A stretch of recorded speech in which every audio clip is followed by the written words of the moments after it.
Conversamos ahora en CNN Chile con la diputada del Partido Comunista, Camila Vallejo. Diputada, buenas noches. Buenas noches, Daniel, ¿cómo están? Muy bien, gracias. En primer lugar, se ha conocido la noticia de Andrés Palme, de su designación como secretario ejecutivo de la reforma educacional, un militante demócrata cristiano. ¿Hay una intervención en el Ministerio de Educación?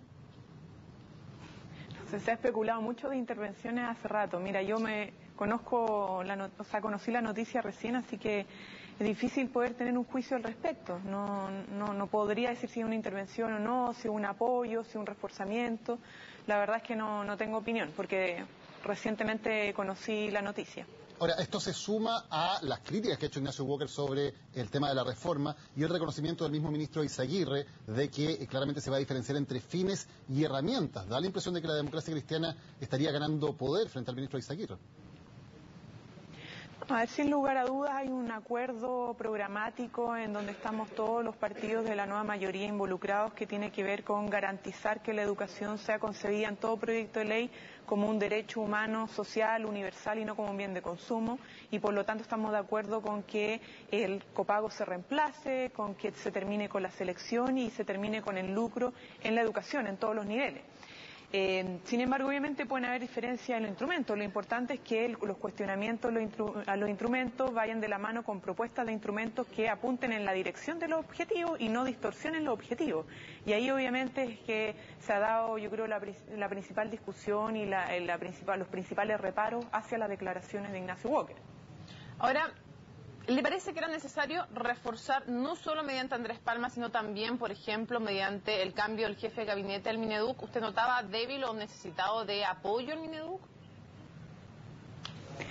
Mira, no sé, yo creo que lo que ha faltado es reforzar más la apuesta comunicacional en materia de este primer proyecto presentado, como en la reforma educacional en su conjunto, porque se ha especulado mucho, se han instalado muchos mitos respecto a este primer proyecto, se han instalado una serie de insuficiencias en lo que respecta a este primer proyecto. Por lo tanto creo que ha faltado poder informar más en detalle el contenido de este proyecto, como la educación parvularia, por ejemplo, u otros, los que vienen para efectos de garantizar que todos los ciudadanos de este país puedan tener pleno conocimiento de lo que se está haciendo, de lo que se va a hacer y cómo pueden participar en este proceso. Diputada. Por lo tanto, creo que si es que hay necesidad de reforzar, creo que tiene que ser en ese ámbito, porque si no, lo que pasa es que van a ganar esta batalla los que están yendo a los colegios, en compañía con muchos sostenedores, a desinformar más que informar respecto a los contenidos del proyecto.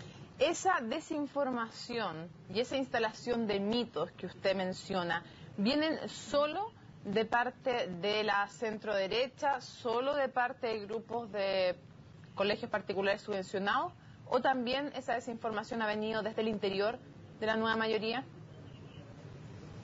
Bueno, está claro que la desinformación o la campaña por desinformar, distorsionar y meter miedo en materia de la reforma educacional en su conjunto y particularmente en el proyecto de lucro, copago y selección proviene de la oposición, de la derecha y de quienes obviamente lo que quieren es resguardar sus intereses en materia del negocio educativo, que no estoy diciendo que son todos los colegios particulares subvencionados, sino bien una parte considerable de aquello.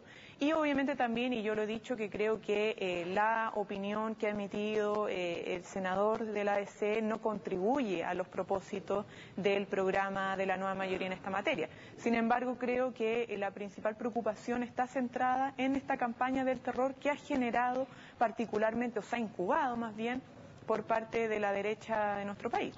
Pero ¿ve al senador Ignacio Walker, por ejemplo, realmente comprometido con querer terminar el lucro en los colegios subvencionados o no? No sé, uno puede especular en la materia. Yo lo único que puedo decir es que el senador ha tenido la oportunidad, no así otros senadores, otros diputados que no son parte de las comisiones de educación del Congreso, ha podido conocer en detalle el proyecto, ha podido contar con las aclaraciones del ministro de Educación directamente respecto a sus aprehensiones e inquietudes, respecto, por ejemplo, a esta supuesta compra de fierro y despilfarro de recursos de alrededor de 5.000 millones de dólares, que no es tal, y sin embargo ha insistido en esa crítica. Entonces a mí me preocupa que más allá de querer aportar en instrumentos que vayan en la dirección de terminar con el lucro, se está relativizando eso. Entonces, es una preocupación, yo lo he manifestado, se lo he manifestado directamente también a él en distintos espacios, y espero sí que tras los últimos encuentros y las últimas declaraciones que se han tenido, efectivamente ese sector, cierto, de la democracia cristiana se pueda alinear con los propósitos del conjunto de los partidos de la nueva mayoría para efectos de que la reforma educacional tenga éxito, pero en la dirección correcta, cierto, en la dirección de que justamente podamos consagrar que la educación en Chile sea entendida como un derecho humano y no como un bien de consumo. Y en eso se juega el conjunto de la reforma. Por lo tanto, todo instrumento y toda propuesta, toda indicación que se incorpore a los proyectos de ley tiene que ir encaminado en esa dirección. Y esperemos que no solamente Ignacio Walker, sino que el conjunto de los militantes de los partidos puedan contribuir en esa dirección. Ahora, cuando hay tantos problemas en la educación pública, ¿es un buen uso de los recursos que efectivamente se esté planteando ocupar recursos públicos en comprar infraestructura de colegios subvencionados, más allá de la cifra, que entendemos que la cifra que se dio en su momento es una cifra teórica a la que no necesariamente se va a llegar, pero sí se van a invertir cuantiosos recursos públicos en comprar infraestructura de colegios subvencionados? ¿Es esa la mejor manera de ocupar la plata pública en educación? Lo que pasa es que los recursos públicos se van a invertir en muchas materias. Estamos hoy día discutiendo este proyecto que implica reemplazar el copago de las familias, ¿cierto? Que las familias ya no tengan que desembolsar recursos, ¿cierto?, de sus bolsillos para pagar la educación, porque tiene que ser gratuita para todos. Pero también, por ejemplo, lo que va a ser carrera docente, desmunicipalización, con un mecanismo de financiamiento a la oferta del sistema público, mejoramiento también de la calidad, entre otras cosas. Obviamente hay un monto contemplado para, si es que algún sostenedor decide venderle al Estado para cubrir esos costos. Sin embargo, eso no es mucho más de lo que se gasta hoy día, porque hoy día lo que pasa es que el Estado entrega subvención a los establecimientos y parte de esa subvención lo están estabilizando hoy día los sostenedores para lucrar a través del autoarriendo, a través de sociedad inmobiliaria. Entonces lo que estamos haciendo hoy día es que en vez de que el Estado a través de la subvención tenga que pagar eternamente el arriendo de los sostenedores y por tanto el lucro, lo pague en comprar la infraestructura en un plazo determinado. Es decir, finalmente a largo plazo va a ser menos gasto para el Estado porque va a ser en un plazo de 12 años y no eternamente un pago mediante subvención para pagarse el arriendo a los sostenedores y con eso hacer negocio. Diputada, el senador Montes, del cual usted es bastante cercana en varios planteamientos que tienen que ver con educación, decía que efectivamente para muchos padres, ahora que no había copago, podía producirse el efecto de sin copago salirse de la educación pública e irse efectivamente a la educación particular subvencionada, lo mencionaba en su entrevista del fin de semana al Mercurio. Quiero preguntarle si usted hubiera dependido, ¿usted hubiera enviado en este orden los proyectos de la reforma educacional o usted hubiera comenzado por el tema del fortalecimiento de la educación pública? Mira, es que una cosa no quita la otra. Yo creo, me he ido convenciendo en el camino de que partir por cambiar las reglas del juego del mercado es un buen comienzo, porque efectivamente, incluso si uno quiere poder fortalecer la educación pública, levantarla, tiene que atacar las lógicas perversas del conjunto del sistema. Y uno de los factores que ha contribuido al debilitamiento de la educación pública no son solo factores internos del sistema educativo público, sino que de factores externos como, por ejemplo, el financiamiento compartido, ¿ya? Como hoy día el sistema que hemos legalizado, hemos permitido, hemos consagrado en nuestro país, ha permitido que las reglas del juego beneficien solo un sector y no al conjunto del sector, sino al conjunto de los ciudadanos, los estudiantes, más bien los jóvenes, niños y niñas de nuestro país. Por lo tanto, me parece importante que se haya partido esto. Sin embargo, creo que una cosa son las etapas de discusión legislativa y que efectivamente hoy día estamos discutiendo primero esto, viene luego el fortalecimiento de la educación pública y otra cosa son los tiempos de implementación.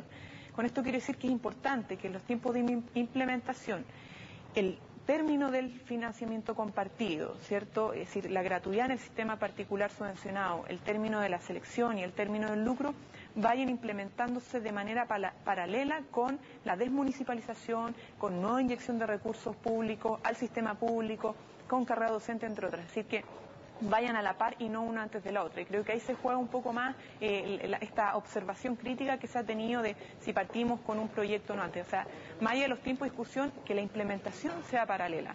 Y citando nuevamente al senador Montes, ¿usted coincide en lo que él plantea en el sentido de que hay muchas familias, padres, apoderados de niños que están en los colegios particulares subvencionados y que tienen miedo frente a esta reforma. Es que si hay miedo es porque se ha metido miedo y insisto, o sea, hay un problema de desinformación, porque ¿qué es lo que hace un padre cuando escucha simplemente las declaraciones que se emiten mediante la prensa, ¿cierto? O en estos foros que se han levantado por parte de los opositores a la reforma con asambleas, ¿cierto? Desinformando, es que te llega una información que es errada, te dicen que van a coartar tu libertad de elección, que se va a terminar con los colegios particulares subvencionados, que está en la estatización, que esto termina con la diversidad de proyecto educativo, y la verdad es que ninguno de esos elementos es cierto. Por lo tanto, si uno se queda con los mitos, obviamente que podría llegar a haber apoderados que les preocupe cierto este proyecto, pero insisto, por eso es importante ir a informar para en modo de tranquilizar a aquellos que han sido utilizados por parte de la oposición para impedir que esta reforma llegue a buen puerto. Pero hay hechos que son absolutamente reales. Por ejemplo, el fin de semana en una entrevista, el sostenedor de los Boston College, que es una red de colegios, la mayoría de ellos subvencionados y algunos particulares pagados, decía que si se acababa el lucro, él iba a convertir sus colegios en particulares pagados. Si eso ocurre, efectivamente hay una cantidad de familias que hoy han elegido llevar a sus hijos a esos colegios subvencionados porque consideran que son de calidad, que no van a poder seguir llevándolos a esos colegios. Hay una preocupación de esos apoderados que es absolutamente legítimo y que no tiene que ver con una campaña de temor, sino con lo que el sostenedor del colegio está diciendo que va a hacer efectivamente. Mira, lo que pasa es que el proyecto establece varias opciones para los sostenedores para evitar, cierto, que tengan que o ser cerrados o tengan que llegar a ser particulares pagados para efectos de que se resguarde, cierto, el proyecto educativo, pero también lo que señala es que es importante que todo recurso que ingrese el establecimiento educacional justamente vaya al mejoramiento del proyecto educativo, es decir, que cada peso que ponga la familia o ponga el Estado vaya para el mejoramiento de la calidad del establecimiento y no sea retirado a modo de utilidades para que el sostenedor se compre, no sé, yate u otra cosa, lo utilice para lucrar, sino que vaya al proyecto educativo. Ahora, si el sostenedor en verdad no le interesa, ¿cierto?, mantener el proyecto educativo en esos términos y realmente quiere seguir siendo un negocio y lucrar con la educación, bueno, la verdad es que es decisión de él pasar otra modalidad y por lo tanto ahí lo que va a tener que hacer el Estado es resguardar que esas familias puedan dar continuidad a los estudios de su hijo en un proyecto que sea sin fines de lucro, que sea buena calidad, que sea tanto particular subvencionado o si es que optan también por uno público. Pero lo que voy es que lo que se está en los principios fundantes de esta reforma y particularmente este primer proyecto es que la educación sea entendida como un derecho y no como una mercancía, no como un bien de consumo, donde la gente no sea excluida, no sea seleccionada por parte de un sostenedor, sino que ellos puedan elegir el proyecto educativo, ¿cierto? Y donde no tengan que pagar por tener a sus hijos en un colegio. Entonces, eso es lo que se quiere resguardar. Ahora, si, insisto, el sostenedor quiere seguir siendo un negocio, bueno, entonces tiene que jugar con otras reglas y no recibir subvención del Estado. Pero no es perfectamente entendible, pensándolo desde la perspectiva no del sostenedor, sino del apoderado que eligió ese colegio, no es perfectamente entendible que ese apoderado esté preocupado porque se da cuenta que es muy probable que ese colegio o ya no lo va a poder pagar, o ese colegio va a cerrar, o va a ser particular pagado, y por lo tanto él, que eligió un determinado colegio para su hijo, ahora ve que no va a tener esa alternativa? Bueno, yo llamaría a esos padres a exigirle o conversar con el sostenedor para que se decida obviamente a tener vocación educativa y no a tener vocación de negocio. Creo que también hay que poder traspasar un poco de responsabilidad a los sostenedores. Si los sostenedores realmente tienen interés de mantener un proyecto educativo, tienen vocación en ese sentido y creen que la educación es importante, entonces debiesen suscribir a ser sin fines de lucro y no ser un negocio. Por lo tanto, esto no es una responsabilidad solo del gobierno que está tratando de garantizar que la educación sea un derecho, sino que también de los sostenedores. Y por lo tanto, creo yo que los apoderados también podrían conversar directamente con los sostenedores a modo de solicitar que el proyecto educativo continúe, pero en los términos de que no sea un negocio, sino que sea que realmente pueda invertir todos los pesos que ingresan en ese establecimiento en el proyecto educativo. Pero es bien difícil que los apoderados puedan lograr convencer o para qué vamos a hablar de obligar, digamos, imposible obligar, pero convencer a un sostenedor de que no quiera lucrar si es que él quiere lucrar, digamos.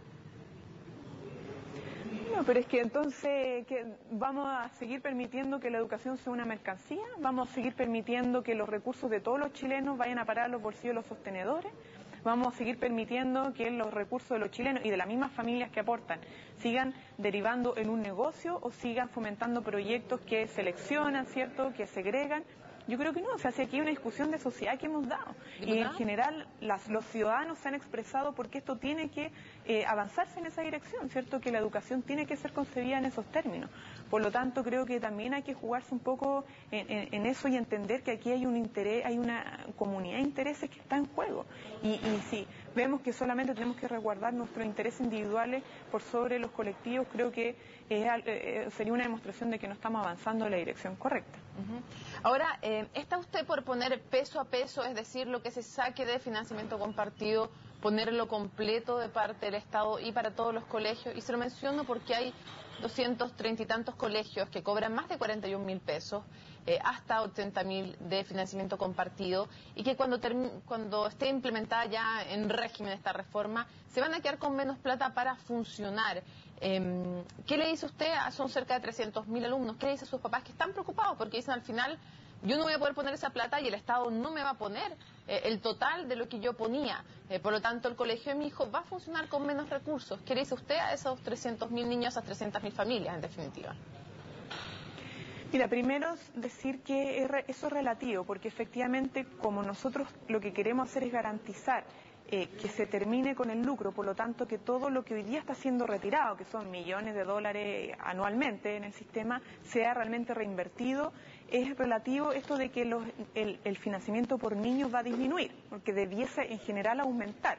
O sea, si yo estoy poniendo 45.000 pesos, 45.000 pesos, por ejemplo, de copago, y el día de mañana, o sea, los plazos de 10 años el Estado cubre solo 40, pero esos otros 5.000 debiesen cubrirse por efectos de reinversión, es decir, que las utilidades que se generan o los excedentes que se generan sean reinvertidos en el proyecto educativo, por lo tanto el financiamiento va a parar a cada niño. Ahora, los casos de que hayan copago más altos de 40.000 pesos y el establecimiento sea en efecto sin fines de lucro, ahí también es conversable. O sea, el objetivo central es que no haya, o sea, que el copago sea reemplazado, que el Estado se haga cargo del financiamiento y los padres no tengan que pagar por la educación de su hijo. Y ahí han habido propuestas de que si esto es en 10 años puede extenderse un poco más para efectos de cubrirlo todo, no. Y eso puede ser discutible. Si lo que estamos tratando de decir es que la educación no tiene que estar limitada por tu capacidad de pago. Es decir, si yo tengo 10.000, puedo acceder a este tipo de colegios. Si tengo 20.000 a este otro, si tengo 40.000 a este otro, como un mecanismo de segregación, ¿cierto?, y de autoselección. Diputada, y en eso, obviamente, los mecanismos pueden ahí perfeccionarse para efectos de conseguir el objetivo. Diputada, pero el objetivo tiene que estar resguardado. Ok, la alcaldesa, para pasar a otro tema, la alcaldesa Carolina Toá ha sido bastante crítica de las últimas tomas que se han producido en su comuna. Ha dicho, no tiene sentido insistir en esta forma de movilización y esto está dañando al movimiento estudiantil y a la educación pública. ¿Son dañinas las tomas de colegios, como dice la alcaldesa de Santiago? Mira, yo considero lamentable que se esté deslegitimando la toma como una herramienta de movilización. Creo que esto es para ambos casos, tanto por las declaraciones de la alcaldesa como por los mismos accionar de los estudiantes en la toma. O sea, yo creo que la toma es una herramienta valiosa y legítima para poder movilizarse y expresar demanda. Pero creo que entrar a los dos extremos no le hace bien a esa posición. Esto tanto de dejar un colegio totalmente destruido como decir que una toma, se va a impedir una toma por la eternidad. Entonces yo considero que es importante rescatarlo como una herramienta legítima y para eso hay que ser responsable al momento de ocupar un colegio y también responsable al momento de hacer ese tipo de declaraciones de parte del municipio que se ve afectado en estos términos. ¿Y ninguno de los dos ha sido responsable, ni la alcaldesa con sus declaraciones, ni tampoco los estudiantes con esa toma en específico? Yo creo que ninguna de las tanto acciones como declaraciones contribuyen a hacer de la toma una herramienta legítima de movilización. ¿Le parece a usted que hay casos en que hay que desalojar tomas? O sea, a ver, si es que hay, obviamente si hay perjuicio a los mismos jóvenes del establecimiento, yo creo que ahí tiene que obviamente conversarse, pero siempre insisto que hay que agotar todos los espacios de diálogo. A mí no me parece que el desalojo sea lo mejor. Yo creo que hay que agotar todas las instancias para evitar que hechos como de confrontación o de violencia entre los estudiantes con carabineros se dé. Nosotros siempre exigimos, ¿cierto? Y solicitamos en 2011, en 2012 también que eso no se diera y creo que, o sea, mantenemos la misma posición. Yo la mantengo en particular, no me gusta el desalojo como una instancia a priori, creo que tiene que ser la última, antes hay que agotar toda la instancia de diálogo para efectos de no dañar física ni ninguna la condición de los estudiantes, ni tampoco obviamente de Carabineros, pero particularmente los jóvenes. Yendo a otros temas, diputada, respecto a la nueva mayoría, hay nuevo vocero en la nueva mayoría desde hoy, Ignacio Walker. Más allá de lo que hablamos con él respecto a la reforma educacional en general, ¿se siente como usted con Ignacio Walker como vocero la interpreta? ¿Cree que la va a interpretar? O sea, es que tienen que ser voceros, no, los voceros tienen que de alguna manera dejar de lado sus posiciones personales, ¿cierto? Sus aprensiones personales, sus inquietudes personales y ser voceros de un programa, ¿cierto? De un gobierno y por lo tanto yo espero que haga ese trabajo de la mejor manera y insisto, o sea, creo que puede ser una señal importante también que aquel que ha tenido quizá más discrepancia en materia del proyecto, del primer proyecto presentado por parte del Ministerio de Educación, pueda alinearse con las posiciones mayoritarias de la nueva mayoría. Diputada, antes de terminar la entrevista, poco antes de comenzar esta entrevista precisamente, usted en Twitter puso un link a una información de un periódico acerca de la entrega de becas Chile al hijo del senador Coloma, a la hija, perdón, del senador Coloma, y a un hijo del ex senador Carlos Larraín. ¿Tiene alguna crítica sobre esa situación en particular? No, yo no estoy en desacuerdo que los estudiantes de altos ingresos puedan acceder a ese tipo de beca. Lo que sí me parece que es contradictorio con las mismas posiciones que tiene la derecha, que dice que la gratuidad no puede ser garantizada para todos, es decir, que los hijos o los hijos más ricos de este país no pueden acceder a la gratuidad. Entonces me parece una contradicción que los mismos hijos de aquellos que dicen que la gratuidad no puede ser universal estén con becas que les facilitan ciertos estudios superiores, ¿cierto?, de manera gratuita en el extranjero. Pero para dejarlo absolutamente claro, no es una crítica hacia quienes postularon a las becas. No, o sea, es una demostración de un cierto doble estándar, porque, insisto, por un lado se dice que es injusto que los estudiantes de alto ingreso estudien gratuitamente, ¿cierto? Y por otro lado, los hijos de esas personas están estudiando gratuitamente. Diputada Camila Vallejo, gracias por esta conversación en CNN Chile. Buenas noches. Bueno, buenas noches.